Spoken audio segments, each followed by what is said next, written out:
Now, cut water and electricity supply to residents of the Weija Ridge area to force them to relocate. That's the charge from Ranking Member on Parliament's Environment, Science and Technology Committee to utility providers. Speaking earlier on the AM show, Telabi Ebenezer Oklete said this action, if carried through, could force the over 5,000 residents there to relocate. The only way to go is to make sure that in our development programs and policies, we must factor in the conservation, protection of our environment as part of the process. Simple. If we do that, EPA, the Ministry of Environment, Science and Technology will be speaking to roads and highways. Roads and highways will speak to Agric. Agric will speak to energy, and therefore at the end of the day, if you decide on the blind side of these ministries that I've just mentioned to go and put up a building on top of the SCAP without recourse to the environment, the roads and highways, whatever and everything, ECG will not give you electricity. Ghana Water will not bring water to the place, and therefore, living there will not be comfortable. But we have a situation where people go, people decide where electricity must go. They decide where the roads must go because they go and put up buildings anywhere, anytime, anywhere, and at the end of the day, they mass up.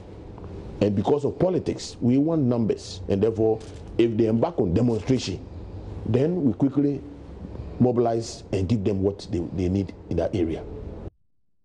Meanwhile, a member of the Weija Kaswa Ridge Assessment Team, Ahmed Naktoma, is calling for re-engineering of the area to protect it against potential mudslide.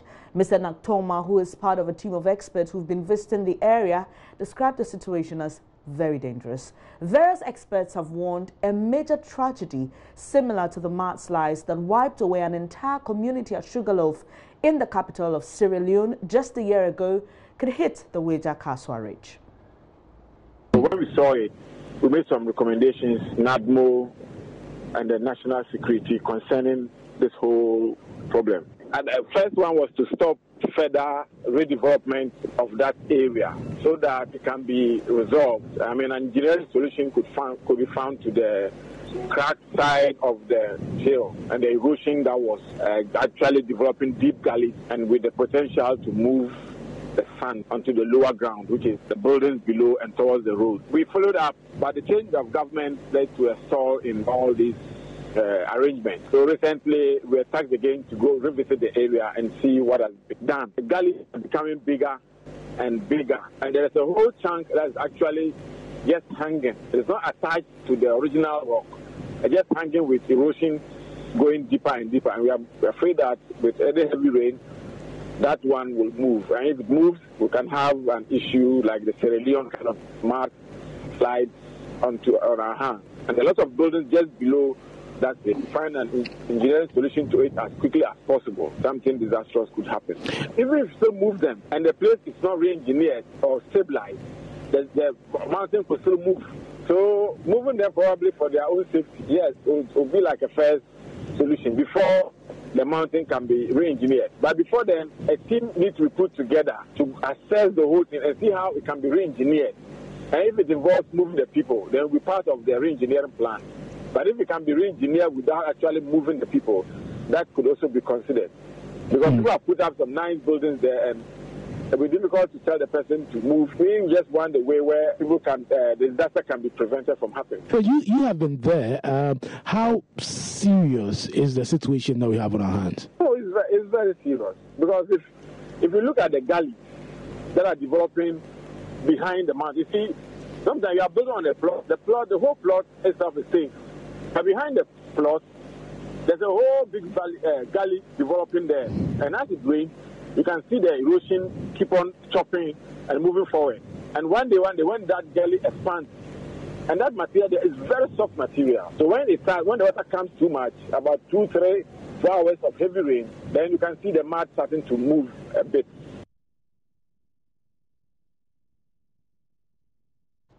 Well, the National Disaster Management Organization is yet to speak about the situation at the Weija Ridge currently, but the Director General of NADMO, Eric Nanajuman Prempeh, warned last year if residents do not heed the warnings, a disaster that cannot be averted awaits the country. The information we had is that at the region where the incident happened, there was an engineer at the city here who raised objection that people must be stopped from developing those places. And you know, people around there demonstrated and killed him for raising those concerns that people shouldn't build there because there's a possibility of this disaster coming in the near future. Today they killed a man, but today look at what has happened. So this is a lesson for us. In Ghana, you try to tell people not to build in waterways and others, and you are insulted, castigated, or unnecessary politics into it. But at the end of the day, this thing can happen to us also. Now, this is a JoyNews campaign to get authorities to take action before disaster strikes. There's fire on the mountain. Here are more telling pictures of the situation at the Weija Ridge.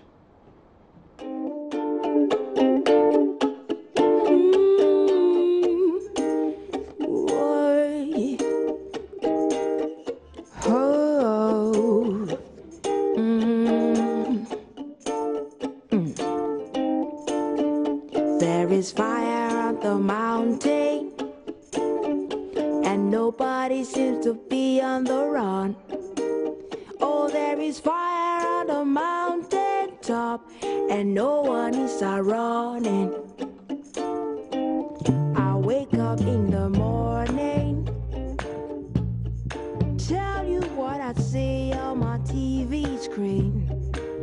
I see the blood of an innocent child, and everybody's watching. Now I'm looking out my window, and what do I see? I see an army of a soldier man marching across the street. Hey. What did it say to make you so blind to your conscience and reason? Could it be love for your country, or for the gun you use in killing? So there is fire on the mountain, and nobody seems to be on the run. Oh, there is fire on the mountain top, and no one is running.